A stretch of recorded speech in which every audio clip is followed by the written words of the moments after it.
Gue lagi di CNB nih guys. Ini merupakan salah satu coffee shop yang berada di Solo ya.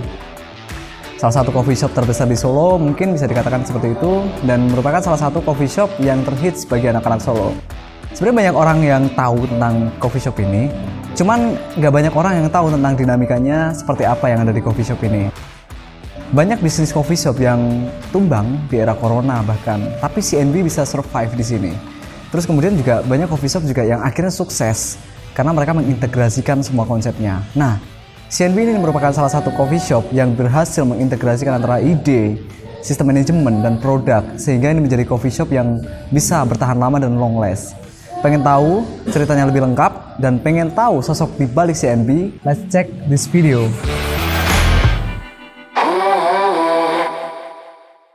Balik lagi di konten podcast Mahasiswa Project bersama kolaborasi dengan GCI Solo, Junior Chamber Internasional. Dan kali ini kita bakal ngomongin tentang dunia perkopian gitu kan. Nah, udah hadir di sini teman kita gitu kan, sahabat kita nih dari GCI Solo, member GCI Solo juga, dan VP Bisnis Internasional ya kok ya? Iya. Nah, Ko Sony Suharsono. Wah, mantap nih. Ownernya CNB. Siapa sih yang gak kenal CNB ya gitu kan. Banyak banget, mesti anak Solo pasti kalau nongkrong, kalau gak pernah ke CNB berarti kalian bukan anak Solo gitu kan. Jadi hampir semua orang Solo itu pasti tahu CNB gitu kan. Dan CNB ini memang coffee shop yang memang udah lama banget dari tahun 2016. Nah, mungkin kita akan ngulik story-nya ya kok ya nanti ya. Kira-kira zaman dulu kenapa sih kepikiran untuk buka coffee shop gitu kan? Oke, mungkin dimulai di tahun 2016 ya. 2016 saya bersama dua teman saya yang kebetulan suka pergi ke Jakarta. Kita suka ke coffee shop di Jakarta. Dan di waktu tahun 2016 itu belum banyak coffee shop di Solo. Iya, mungkin Cold and Brew itu adalah coffee shop nomor 2 yang ada di Solo. Oke. Ya. Di mana kita mau membawa coffee shop ini adalah dengan kopi yang proper. Mungkin banyak coffee shop tetapi mereka tidak menggunakan mesin yang proper. Betul. Mereka tidak memikirkan konsep yang proper. Iya benar sih. Kita mau membawa suatu brand, create suatu brand di mana menggunakan mesin yang proper, interior yang proper, dan pelayanan yang proper gitu. Oke, siap. Jadi kayak 2016 itu sebenarnya aku masih ingat banget kok. Jadi kayak awal mulanya di dunia perkopian ya. Iya. Jadi aku juga coffeeholic sebenarnya. Cuman di 2012 ada satu coffee shop di WMS juga dulu. Kecil tapi ya gak proper juga. Dan 2016 itu memang awal mulanya banyak coffee shop mulai muncul nih. Nah, betul. kayak CNB ini menarik banget sih, satu-satu coffee shop pada awal-awal itu, terus kemudian dia udah berani main ke mesin ya, investasi ke mesin kayak gitu investasi kan. mesin. Ini kok berani banget tuh, awal-awalnya gimana tuh kok? Ya, kita punya suatu konsep. Kita mau jadi the best ya. Mungkin kita nggak mau jadi sesuatu yang tanggung-tanggung. Yeah. Baik mesin, baik konsep interiornya. Mungkin di outlet pertama kita menggunakan full panel. Kita menggunakan mesin dengan merek dari luar negeri. Dan kita menggunakan acuan Starbucks pada waktu itu. Oh, acuan Starbucks. Berarti awalnya dari Starbucks ya? Mesti terinspirasi dari Starbucks juga. Betul, gitu ya? Starbucks dan Tanah Merah ya, yang lagi nge-boom di Jakarta. Oh, berarti ada beberapa inspirasi coffee shop yang memang kayak menjadi patron lah ya, kayak Betul. Di Jakarta ini udah muncul nih kayak gitu. Tapi memang zaman dulu sih masih ini ya, mainnya single origin kayak gitu ya? Iya, kita single origin, kita juga main non-coffee beberapa. Kita juga main signature kita cold brew. Makanya nama kita tuh Cold and Brew karena kita berasal dari suatu teknik cold brew yang itu menjadi signature kita. Oke, mungkin ada gak sih kok behind story dari CNB gitu kan? Orang kebanyakan taunya kan CNB ini kan ya udah gede gitu kan. Tapi kan untuk menjadi gede kan biasanya kan pasti ada hal-hal khusus kan. Misalkan kayak pernah jatuh atau pernah gimana kayak gitu tuh ada gak kira-kira? Ada dong pasti. Wah, ngeri. Gak ada apa bisnis tuh? yang buka langsung sukses. Iya makanya Saya kan. mungkin rasa hampir semua bisnis mengalami up and down ya. Kita juga mengalami hal itu. Di 2016 ketika kita buka pertama awalnya oke. Setelah itu beberapa bulan omset terus turun, bahkan kita mungkin sempat rugi sih di Koten Brew. Sampai berapa tuh kok? Maksudnya kerugian terparah itu? Tidak terlalu parah sih sebetulnya, karena memang Koten Brew ini mengusung konsep biaya kita juga tidak terlalu besar. Ya, tapi sempat rugi beberapa bulan. Oke. Ya. Tetapi ketika kita rugi, saya bersama partner saya, kebetulan kita bertiga, kita memutuskan untuk ekspansi. Bukan menutup bisnis, tapi kita memutuskan untuk ekspansi. Malah ekspansi ya? Iya. Agak gokil sih pilihannya ini. Iya, ya kan pilihan cuma dua. Iya, tutup di dalam atau hidup expand. ini kita mau give up atau kita mau berjuang. Iya. Kita memilih yang berjuang. Oke, siap. Nah, kita di 2017 mungkin atau 16 akhir saya lupa, kita ekspansi satu ruko lagi, di mana kita memberikan suatu fasilitas kepada customer kita. Apa tuh? Kita tahu kopi ini jodohnya rokok pada waktu itu. Iya bener sih, kalau ngopi tanpa rokok itu rasanya kayak gimana gitu ya. Iya, rokok sama tanpa kopi juga rasanya gimana. Iya gitu betul. Nah, makanya kita bikin satu ruangan di sebelah tempat kita, di mana kita menawarkan suatu fasilitas orang bisa ngopi, bisa ngerokok, dingin lagi. Wah, asik banget tuh. Pada waktu itu belum ada tuh di Solo. Belum ada. Kita full AC, rokok dan kopi. Oh, ini mungkin salah satu pionir juga ya untuk tempat-tempat kayak gitu ya. Iya, dan mantap sih. sekarang di semua Koten Brew kita pasti ada smoking AC. Asik. Salah satu signature kita seperti itu. Asik sih itu. Jadi vibes-nya ngopi tetap dapat ya. Betul. Dan clean gitu kan, tetap ber-AC gitu kan, clean banget, enak sih itu.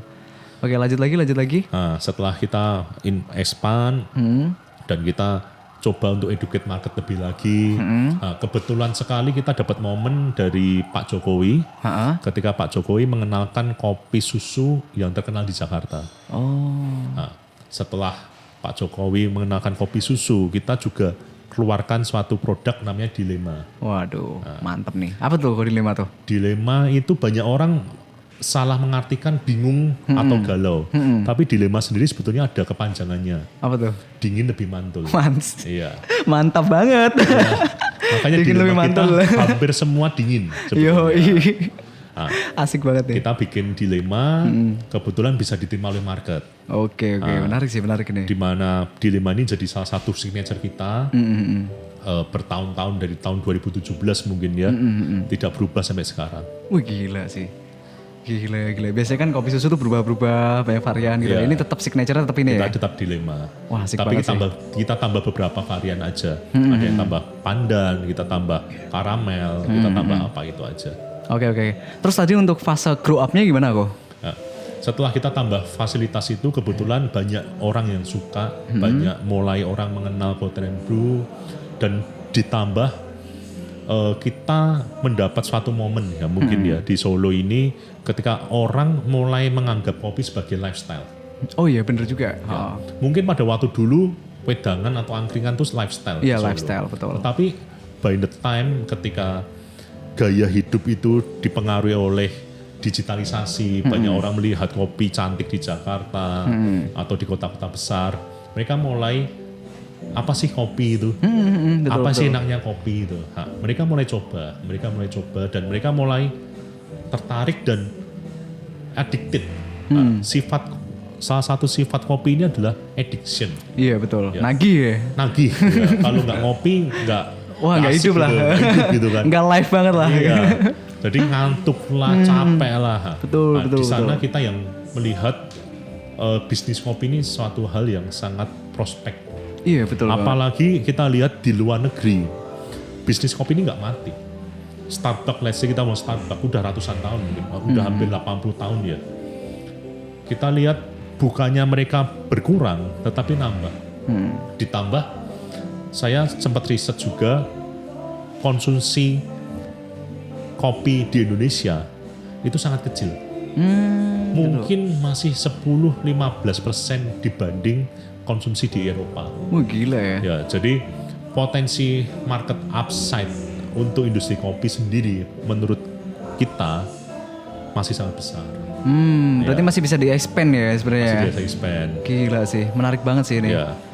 Terus apa namanya itu CNB sendiri kemudian melakukan langkah apa kok untuk dalam membaca situasi seperti itu? Kita jujur di awal itu tidak menganggap Cold&Brew sebagai bisnis awalnya di 2016. Tapi melihat segala potensi, demand, dan respon market yang ada, kita mulai 2019 kita expand ya. Kita ada buka cabang baru di Jalan Wahidin. Jalan Wahidin, iya. Jalan Wahidin Setelah itu Solo. kena pandemi kita nih. Iya, habis itu langsung kehajar nih. Kehajaran pandemi Aduh. Berarti waktu kena pandemi itu baru 2 cabang? 2 cabang. Seram. Itu gimana tuh kok waktu kena pandemi kemarin kok?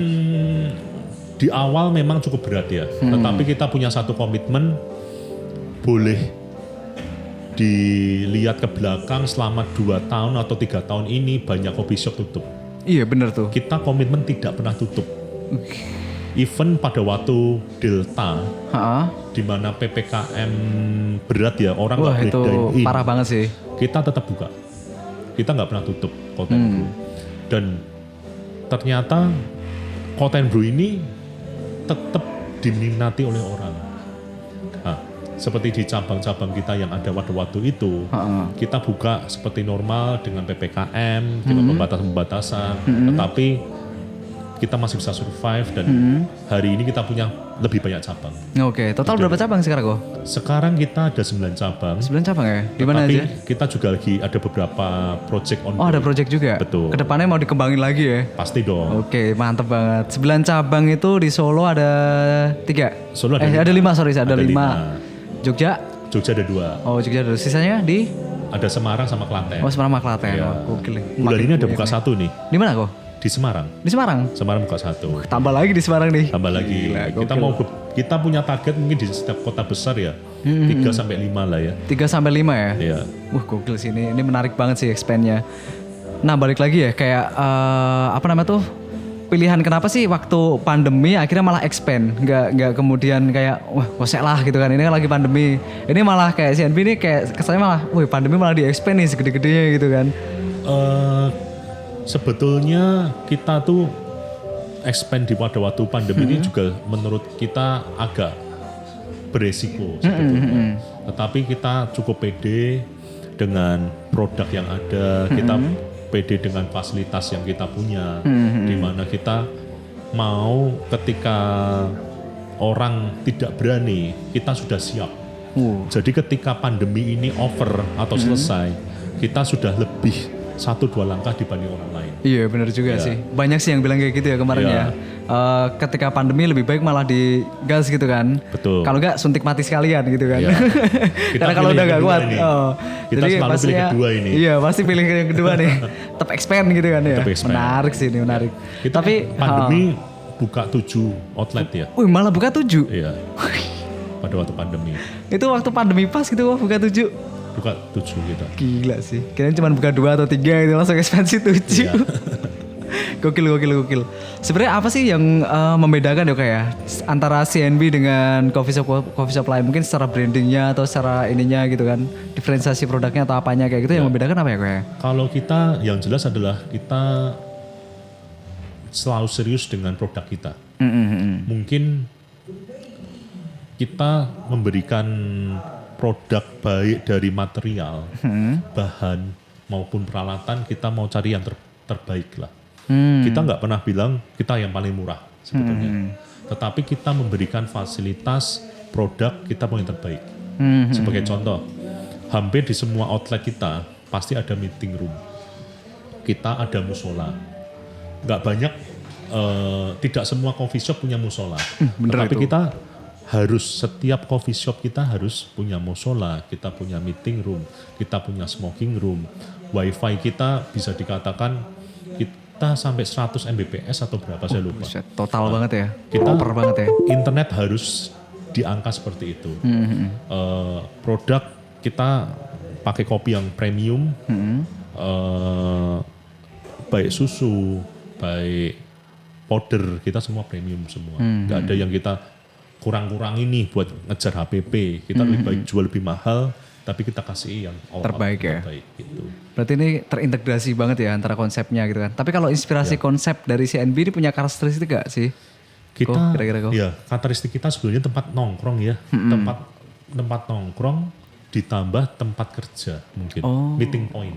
Meeting point ya. Itu market paling besar kita sebetulnya. Oke. Kita tempat Cold and Brew itu pasti tempat yang paling strategis. Kita cari yang tempat strategis di mana orang bisa ngopi, bisa nongkrong, bisa meeting, bisa dealing, dan bisa menelurkan ide-ide mereka di Cold and Brew. Nah, kita punya name tag itu adalah House of Ideas. House of Ideas.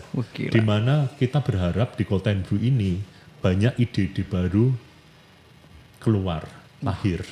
Di mana banyak mungkin orang-orang profesional atau pebisnis itu dealing tempat kita, banyak ide-ide baru yang tercetus di Cold and Brew. Makanya kita punya name tag itu adalah House of Ideas. Nah, ini nih, mungkin bisa dilihat itu. Oh ini ya, betul. Kita ini. punya name tag seperti itu. Yes. Jadi ada story-nya. Kenapa ada kita story-nya. memilih House of Ideas itu adalah seperti itu. Gila. Sampai kepikiran dalam banget ya untuk brandingnya ya. Kita punya name tag seperti itu. Satu lagi, visi besar yang diusung CNB ini selain apa House of Ideas ini kira-kira apa? Kita pingin sih suatu saat ada Cold and Brew ini bisa go nasional ya. Kita sementara memang banyak di wilayah Jawa Tengah. Tetapi mungkin di dalam waktu dekat kita akan ke beberapa kota di luar Jawa Tengah. Nah, salah satu mimpi kita di mana Cold and Brew ini menjadi suatu brand dari kota Solo ini yang bisa menjadi go nasional. Wah, asik juga ya. Dan kita juga nggak mau hanya go nasional aja sih. Kita pengen suatu brand yang bisa sustain. Betul. Nggak banyak brand yang bisa sustain seperti Starbucks. Iya benar. Puluhan tahun, bahkan ratusan tahun, KFC, McDonald's gitu kan. Iya, Kita nggak mau jadi brand yang hanya sesaat. Gampangannya ya udah tren habis-habis gitu kan. Oh iya benar. Nah, kita mau jadi suatu brand yang bisa eksis baik mungkin kondisi baik, kondisi jelek, baik di kota kita sendiri maupun di nasional. Makanya kita juga tidak terlalu terburu-buru untuk expand. Kita juga mematangkan tim manajemen Cold and Brew sendiri. Kita mematangkan SDM yang ada, kita mematangkan konsep yang ada supaya kita pingin ketika Cold and Brew ini bisa di launching di nasional itu bisa sustain. Iya betul. Gak cuma numpang lewat lah bahasanya. Iya, soalnya kadang-kadang banyak banget kan coffee shop nih lahir nih baru tiba-tiba beberapa bulan tutup. Ya, banyak banget kan apalagi di Solo kan ya. Iya. Jadi antara buka tutup, wala gila. Iya. Apalagi habis pandemi nih kok ya banyak banget ya kayaknya ya. Seminggu yang bisa buka. 2 loh. Buka 2 tutup 2. Buka 2 tutup 2. Iya, banyak sekali itu. Di Solo tuh ya kejadian Solo. ya. Gila sih, ngeri sih. Tapi emang ngeri banget sih kayak apalagi di kampusku ya di UMS ya. Iya. Itu wah gila banget sih itu. Gila kayak banget. misalkan hampir setiap ya jarak 10 meter ya udah ada coffee shop di sana tuh sekarang. Betul. Ngeri banget. Perkembangannya emang agak gila sih untuk coffee shop ya. Nah, untuk mengatasi persaingan ini kok kira-kira gimana nih kok? Ada ini enggak apa strategi khusus dari CNB enggak? Kalau kita secara brand Cold and Brew ya kita tetap bikin brand kita brand image kita build terus dengan kolaborasi baik dengan influencer atau sosial figure. Kita juga banyak kolaborasi dengan online, kita kolaborasi dengan perbankan dan banyak hal gitu. Tetapi secara internal kita juga mau memastikan kita nggak mau compete dengan kopi yang jual murah ya sebetulnya. Iya. Karena kita target market kita nggak di sana. Oh iya, nggak di sana kan Ya, emang target nggak di market sana. kita mau memberikan service. Kita mau memberikan suatu nilai lebih.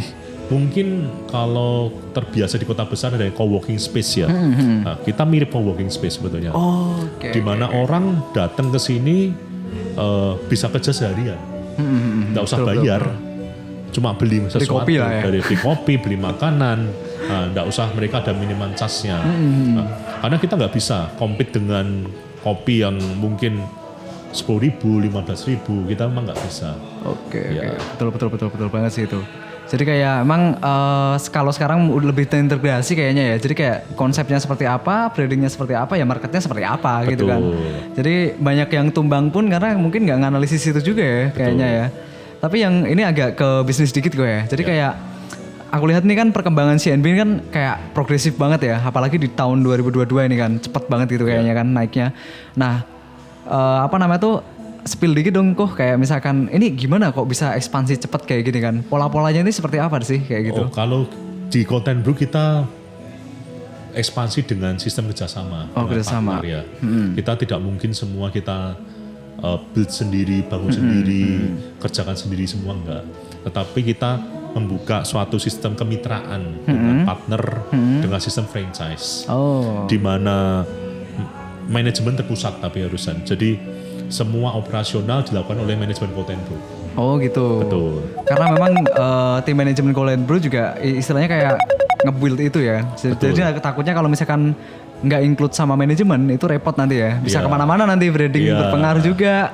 Dan market juga nanti akan terpengaruh juga kayak gitu kan. Menu juga nggak bisa di set up, itu kan repot kan malah ya. Betul. Iya bener sih, salah satu untuk menjaga quality lah ya. Menjadi quality dan sustainability ya. Oh iya, sustainability juga kan. Soalnya kan kalau misalkan di franchise kan nanti takutnya beda semua SOP-nya kan, kayak Betul. gitu kan. Nah, ya bener-bener juga sih, ini bagus banget sih. Terus selain itu ada lagi kok kira-kira kok untuk expand coffee shop kayak gini-gini gitu. Kita tetap punya target cukup banyak ya. Content Brew kita pengen banyak di kota-kota, di setiap kota lah. Oke.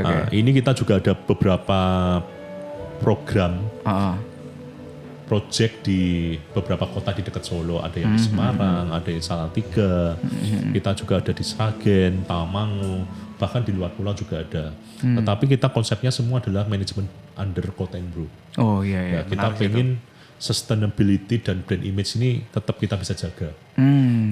Ya itu sih yang ini sih yang nggak dimiliki oleh banyak ini ya, banyak banyak brand owner ya. Kadang-kadang brand owner kan cuma ngincer kayak ya udahlah yang penting cuan gitu kan, tapi kan iya kan banyak kan kok kayak gitu kan. Franchise fee. Yang penting kan dapat fee gitu kan, hasil franchise, tapi kemudian habis itu ambruk gitu kan, nggak jalan dan sebagainya. Tapi kalau CNV kayaknya lebih ngejaga itu sih, kayaknya lebih harus bener-bener konsisten di sana sih kayaknya. Kalau kita mau cari cuan aja, kita mungkin hari ini udah bisa 30 outlet. Mungkin ya. Karena banyak sekali tempat yang kita tolak. Oh gitu? Banyak sekali tempat yang kita tolak. Nah, salah satu yang kita benar-benar harus perhatikan di Content Brew itu adalah location. Banyak pebisnis terkemuka mengatakan yang paling penting itu location. Nah, kalau tempatnya tidak proper, kita pasti tolak. Walaupun itu franchise. Karena kita nggak mau Content Brew ini dibuka setahun tutup. Nggak mau. Oke. Nah, walaupun mereka punya uang, mereka punya lokasi yang kita mungkin tidak cocok, ya kita tolak. Mereka mau bayar franchise full, tetap kita tolak. Karena buat kita paling penting itu location sih. Iya benar-benar harus ada ininya juga ya. Kriteria-kriterianya juga ya berarti ya. Ada kriteria luas tanah, luas bangunan, lokasinya harus di mana. Mungkin tidak spesifik di jalan apa enggak, tapi harus di main road, dekat dengan kampus, dekat dengan perkantoran, dekat dengan jalan main road juga. Oke. Nilai investasi tebus berapa kok kalau misalkan ini kok? Macem-macem sih. Ya? Macem-macem. Yang jelas nggak murah sih. Nggak murah ya? Nggak murah. Yang pasti itulah ya. Ya. Untuk segede ini dan tadi juga sempat spill juga kan, maksudnya dalam 1 tahun belum sempat setahun ya. Ada outlet yang udah ini ya, ada yang udah BEP ya. Ada yang kan kena pandemi 10 bulan BEP kita. Wih. Kena pandemi kita 10 bulan BEP. Kena pandemi loh ini BEP 10 bulan. Kita BEP. Wadaw. Ngeri sih itu, ngeri banget sih. Karena memang kuat kali ya. Maksudnya kayak aku juga masih nyari why-nya gitu kan. Kalau menurut Ko Sony apa ya kira-kira ya? Maksudnya why-nya kenapa bisa kayak gitu kan? Mungkin buat saya semua menjadi satu ya, bukan suatu kebetulan. Kita dapat momen juga. Terus kita juga bisa menangkap kebutuhan dari masyarakat. Terus ketika itu kopi menjadi suatu lifestyle, belum banyak pesaing, ya. Jadi semua jadi satu. Nah, di mana itu kita dapat momennya sehingga Content Brew bisa bertumbuh dengan baik. Iya benar banget sih. Dan yang jelas satu hal sih, kita nggak boleh main-main. Buat saya ya pribadi di bisnis, kita mau bikin suatu bisnis, apalagi F&B. Bersentuhan langsung dengan customer. Iya benar. Kita nggak boleh main-main. Nah, sebagai contoh, mungkin di Content Brew, setiap seragam Content Brew barista itu pasti sama. Oh gitu. Ya bukan brandnya sama, tapi pasti ada standarnya. Iya, ada Baik SOP-nya lah ya. apron, baju, celana, sepatu, itu hal yang kecil itu pun kita harus Detail ya. pikirkan, detailkan. Sampai ke servis, cara ngomongnya gitu ya. Servis. Bahkan kita berani mencoba pada waktu itu self service di Solo. Pada waktu kita mau coba self service itu juga suatu suatu percobaan yang cukup beresiko. Nah, orang Solo disuruh ngambil sendiri pemau gitu kan. Iya. Ya, tapi kita coba. Tetapi orang Solo hebat-hebat loh. Mau ya? Mau. Iya sih. Kalau kita pesen di Asik sih Kotendo, nggak ada yang dianterin. Iya itu Ambil gila sendiri. sih. Bayar dulu, ambil sendiri pokoknya. Iya. Dan itu ini banget ya, kayak meminimalisir cost banget ya. Minimal cost. Iya kan? Iya. Akhirnya jadi minim banget kan pengeluarannya kan. Iya. Harusnya ada waiters yang nganterin dan sebagainya. Iya. Akhirnya terpotong di sana. Jadi lebih profitable lah istilahnya. Iya. Keren. Dan itu banyak di-copy oleh coffee shop yang lain. Betul. Apalagi di area-area kampus dan sebagainya itu Ya. banyak banget yang akhirnya mereka copy sistem kayak gini. Karena juga ngelihat juga kan kok ya, maksudnya kayak high cost-nya kan kebanyakan kan di sana kan. Harusnya ini bisa dipangkas nih kayak gitu. Ya.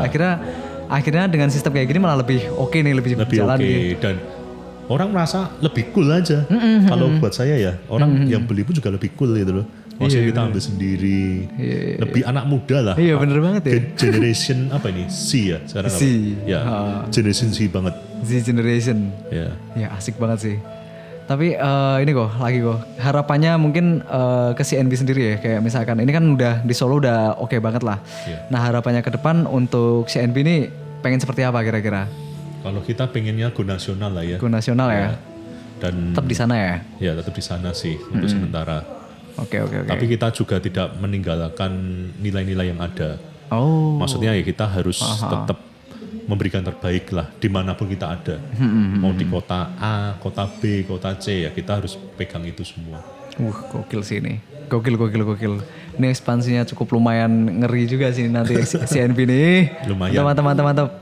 Ini thank you banget buat Ko Sony ya. Nah ini dari teman-teman kita di GCI juga. Ko Sony ini VP bisnis ya kok ya. Ya. Moga makin sukses untuk CNB ya ke depannya.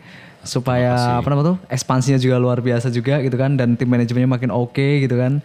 Thank you very much buat teman-teman semuanya. Jangan lupa subscribe, kemudian like dan komen ya. Sama juga satu lagi ya teman-teman, jangan lupa follow akun GCI Solo ya. Nah ada di sini nih nanti ditampilin sama editor kita Bro Jody. Thank you. Dadah.